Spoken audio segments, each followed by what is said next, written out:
Judges 4. Got a list of characters.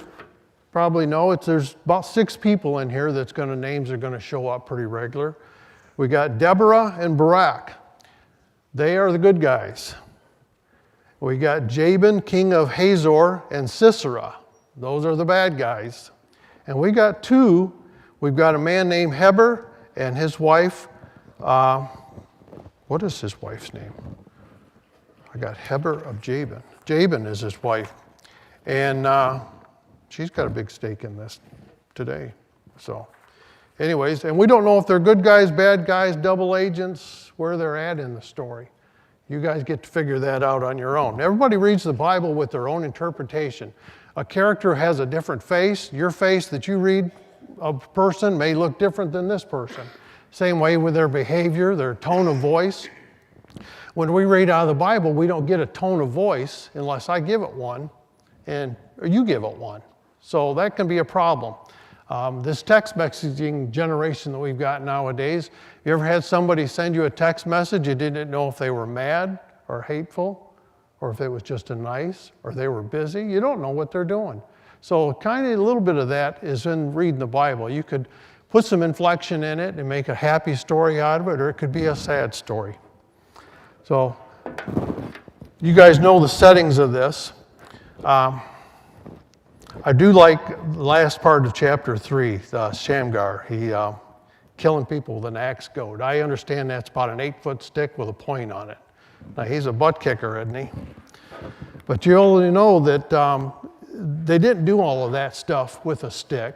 God was in there with one swipe. He might not have even hit anybody, but he might have killed hundreds with one swipe. You just don't know. But they didn't do it on their own. Let's get into a little bit of the reading. Get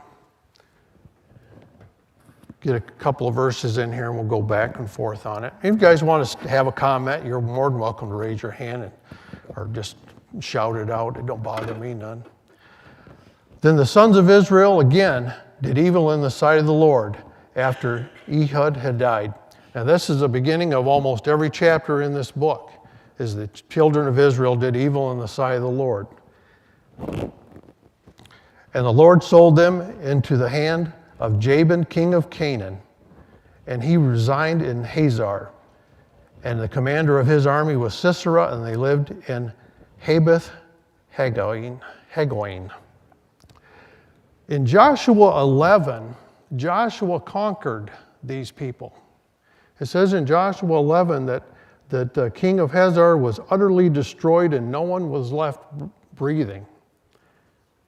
Why are they back? One commentary said that possibly the name Hazor was like a name Pharaoh or Caesar. It was a name of a commander or a king of that group. And probably what happened is they went back in that town and repopulated it. And if they push a little bit and get a town repopulated, and then they got some force around them, or another person assigns them that in that area, and they start getting some population built up. The easiest way to get your food is to take it from somebody else, and that seemed to be the name of the game in a lot of these judges back in the day. Somebody would come in and steal all their food, and that was a big thing to do. Make a lot of money selling food or taking it away. You don't have to grow it yourself.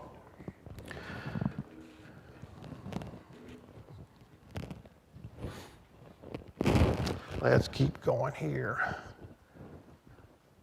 Then the sons of Israel cried out to the Lord, for they had 900 chariots of iron, and he opposed the sons of Israel, and verily for 20 years. The 900 chariots is something you need to keep in mind. The iron is something that is pretty important part of this story too, and how that plays out. But you can imagine having an iron chariot, and I don't think the Israelites, they don't even mention them having horses. They walked on foot and took care of stuff. Probably 2 reasons for that. If you're on your feet and you have a sword, you're depending on God a lot more than you have a battle machine. A chariot, maybe with 2 horses pulling it, you're fast. You can take out some people quick with that. So God set this up where Basically, you're going to depend on me, and you're going to go to battle, and I'll let you win anyways.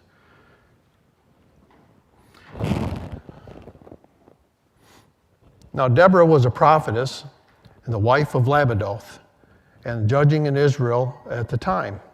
She used to sit under the palm tree, and Deborah went between Ramoth and Bethel on the hill country of Ephraim.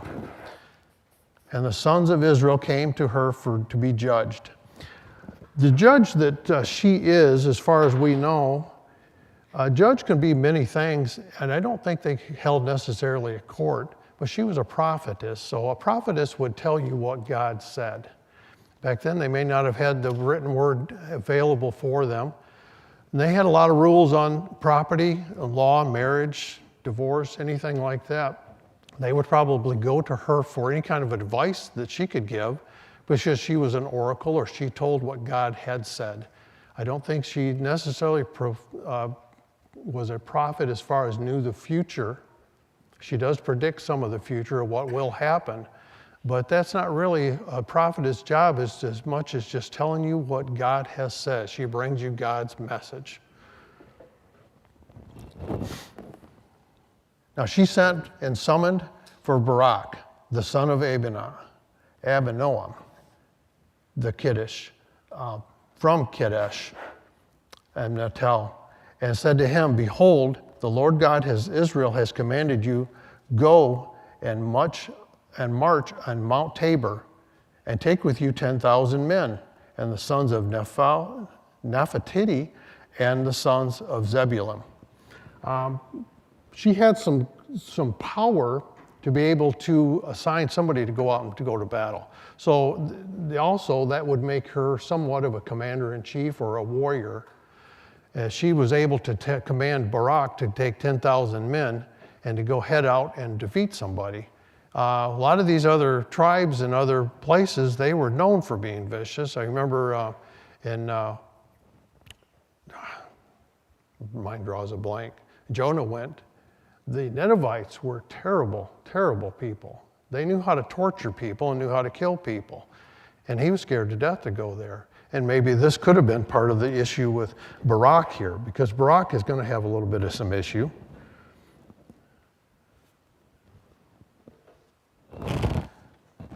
The Barak said to her, "I will go if you will go with me, and I will go, but if you will not go, I will not go with you."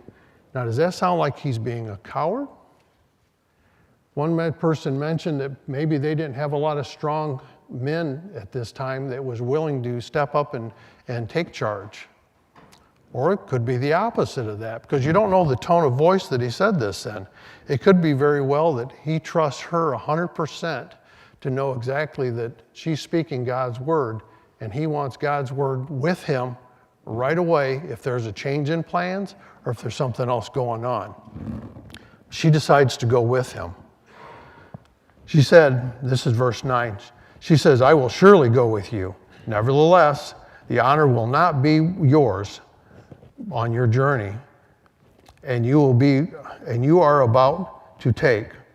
For the Lord will sell Sisera into the hands of a woman." Then Deborah rose and went with Barak to Kadesh. A little bit about Kadesh. That was a river area. That river flowed from east to west, and it went into the Mediterranean Sea. Now, I've seen a lot of the terrain. I didn't know how bad the terrain was over there. You see a lot of the news articles about the Middle East over there, but that is nothing but canyon after canyon and mountains, and if it rains, I was in Arizona, and around here we get a little 1/4 inch of rain. It does nothing. Out there in Arizona, it don't go anywhere but stays on the ground and starts moving. Do you guys notice? Did you get any rain out there? Paul and him just went there. We was in one of the national parks, and it was just sprinkling, just kind of a nuisance rain. Man, that stuff was moving on the ground. And I thought, wow, that's bad. And that might have been how this was here, because that's what takes out the chariots.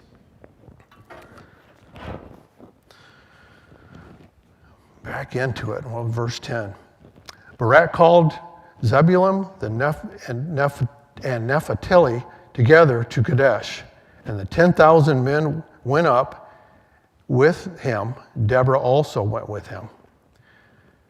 Verse 11, now Heber, the Canaanite was separated from himself from the Canaanites and the sons of Horeb, the father-in-law of Moses. And he pitched his tent, and far away is the oaks of Zenarim, which is in near Kadesh.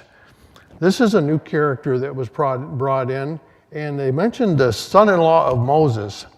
Back in Numbers, they kind of give a little bit of a discretion on that he's not necessarily a son-in-law, but he is a male relative under Moses. Sound like he may have been a little bit an oust person, because he does communicate with the enemy. And that's where I was wondering if he's a double agent. Is he still loyal to Israel, but he's playing the favorites? Is he trying to keep himself from being, if you're neutral, and then you can go with the winning side? That's always a safe way. So.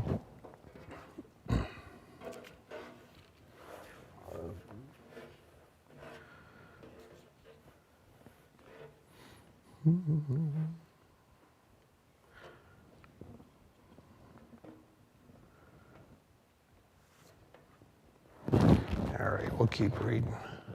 You guys are quiet.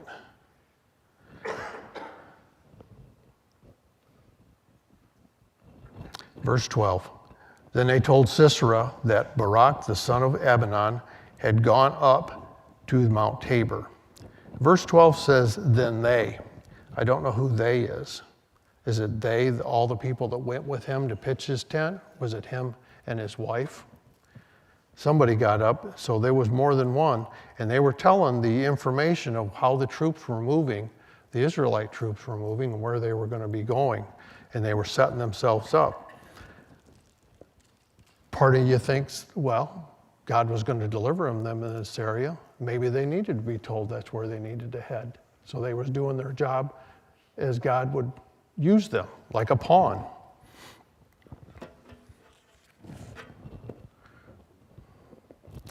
Verse 13, Sisera called together and all the chariots, 900 iron chariots, and all the people that were with him, from Hadosh, Hadoth, Hagoim, the river Kishon.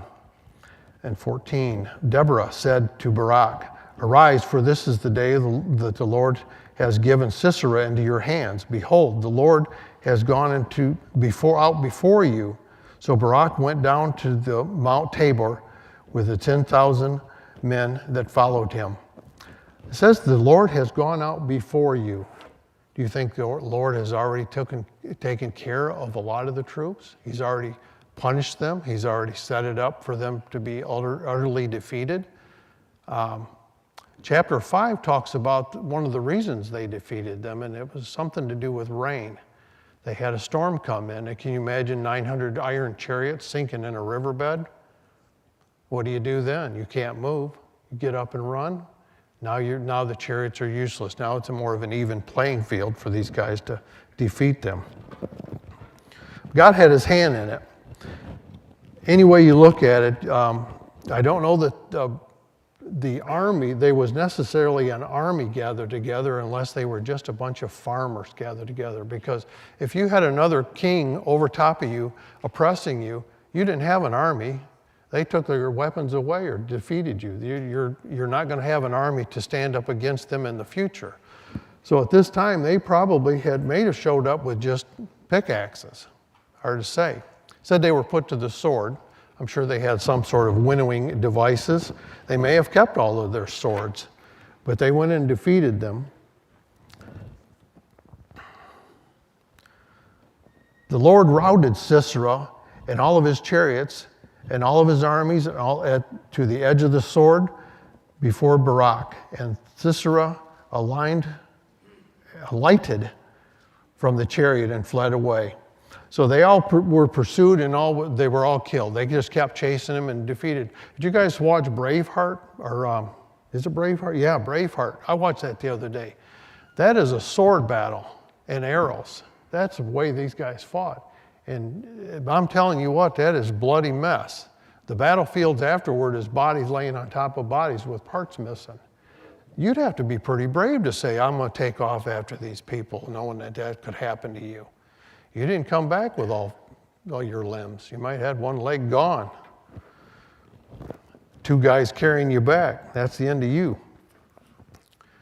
So there's some bravery in the Israelites. They must have believed that Deborah was a prophetess, and she was saying that they're going to be delivered at this time. So there was some faith in them. Barak also showed some faith. I'm sure when he started winning, he was really go-getter after that. The hesitance that he may have showed before was gone.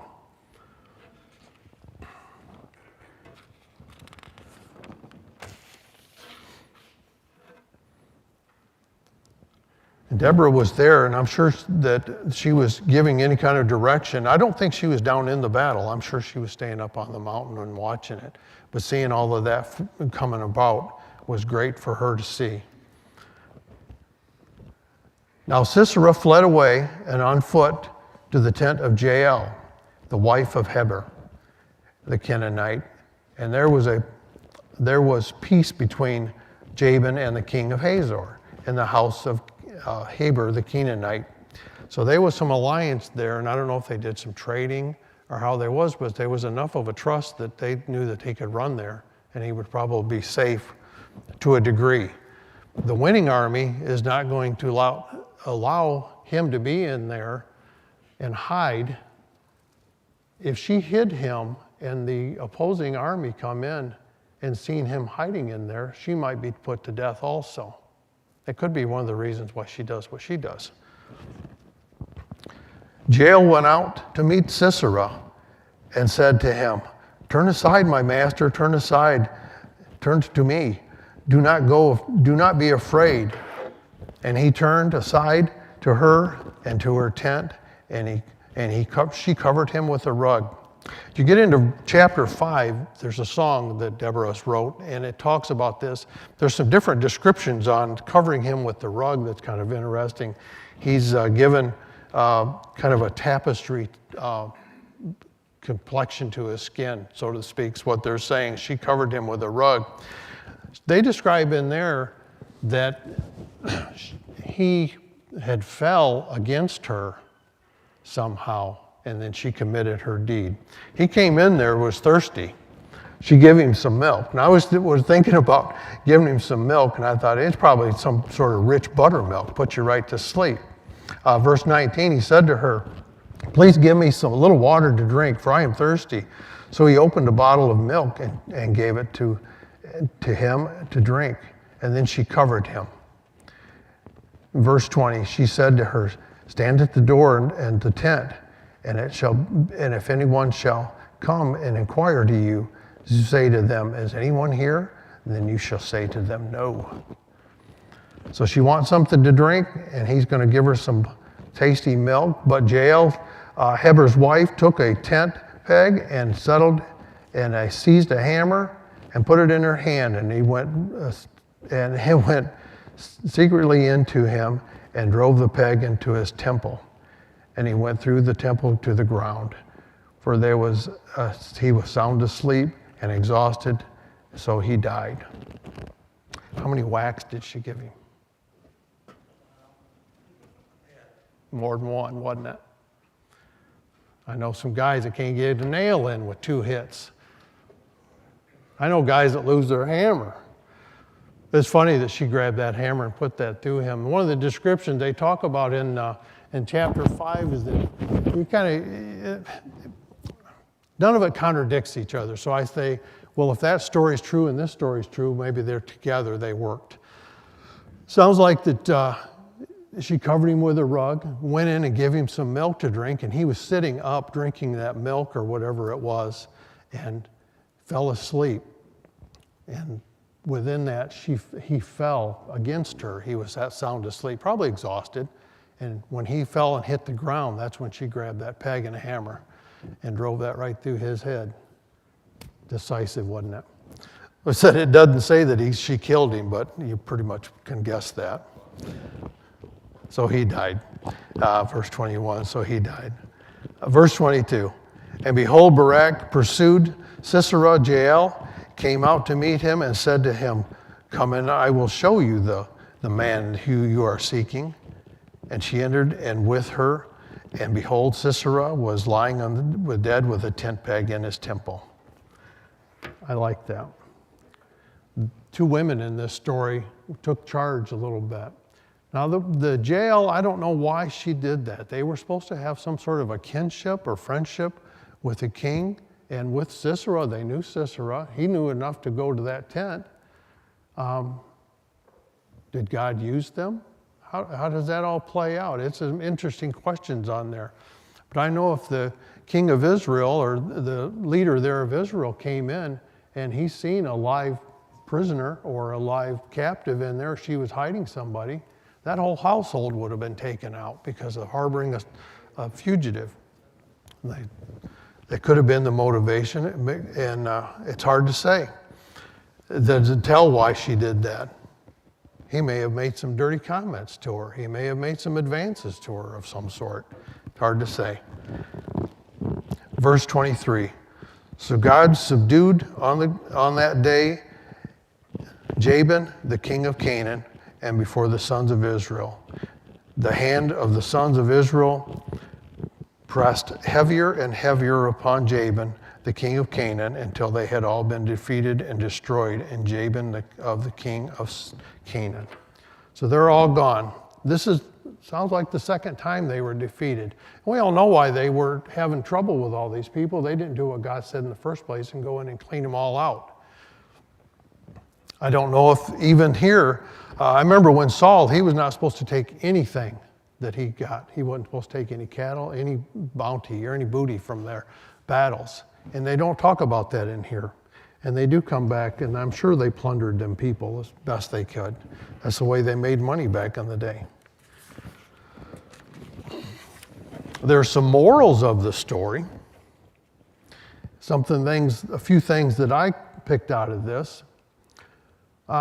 Anytime that they had in the Judges, and they start the new chapter with they did evil in the sight of the Lord, you go back in the previous chapter, did they do anything to correct the bad behavior that brought all of that down upon them? Here they did evil in the sight of the Lord, but it doesn't say they had a revival. It didn't say that they got rid of the different gods and idols and statues that they were worshiping. They didn't get rid of them. Don't sound like they did.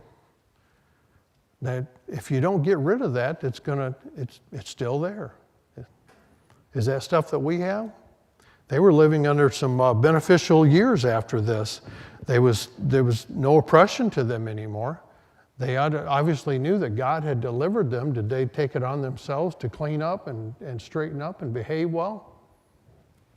We don't. We get out and go in our car. Our car starts every day. We get to go somewhere. We got money in our account to get some groceries. We're living a pretty good life. Who's that coming from? Who's that coming from? And we still do evil in the sight of the Lord. So, the next chapter, not chapter 5, but chapter 5 is Deborah's song, and it goes through some more details, and it's back and forth in verses on how this battle came out, and talking about the different heroes in that war. And that's something you should go ahead and read. And we get into chapter 6, and it starts again. Then the sons of Israel did what was evil in the sight of the Lord, and that's for next week's lesson, whoever teaches that. But it says they had 40 years of peace after this happened, 40 years before they did evil in the sight of the Lord. That's 2 generations. Was that my age people that went to battle? Was it the 30 and 40-year-old people that went to battle, and then 40 years later, that would have been their great-grandchildren and grandchildren did evil in the sight of the Lord? Who caused that? Was there no teaching going on? Was there no laws being recited? Was there no order and structure to their homes? All that comes right down to us too. My grandchildren will go to church with us. If we go to Atlanta and we go and their parents aren't with us, they'll go with us. And they enjoy it. They stand and sing and participate in every part of it. But it's funny how the influence of their parents doesn't let them go. I don't like that. They grew up in the church. They're good people. They got good hearts. They're still saved, but they have fallen away. Is this what happened with the generation? You get 40 years. That doesn't take very long. I had a 5-generation picture taken with my grandmother, And we've got a couple of faithful generations, and we got some that they start falling away. Sometimes we get such good lives, we don't think God has given it to us. We think that's all on our own. God has given us everything, and we don't recognize that, then you're in trouble. That is all that I have for this lesson. I learned a lot. It's enjoyable getting into the Bible and studying this. I really like Samson, but they didn't assign me Samson. He's cool. I like him. He's a butt kicker too. So, but it's funny that these guys are defeating with the sword against these other people in chariots and running against them. And the one guy, he's got the ox goad and he's out kicking butt. And here's Samson, he grabs the jawbone of a donkey and he starts kicking butt with it. And there's got to be something magical to see that. Can you imagine taking a jawbone and just taking on to a crowd? I don't know what we have. We got 200 people here, and you would be exhausted before you even got through 10, 15 people. Can you imagine going through that? That would be some interesting viewpoints and see that. So.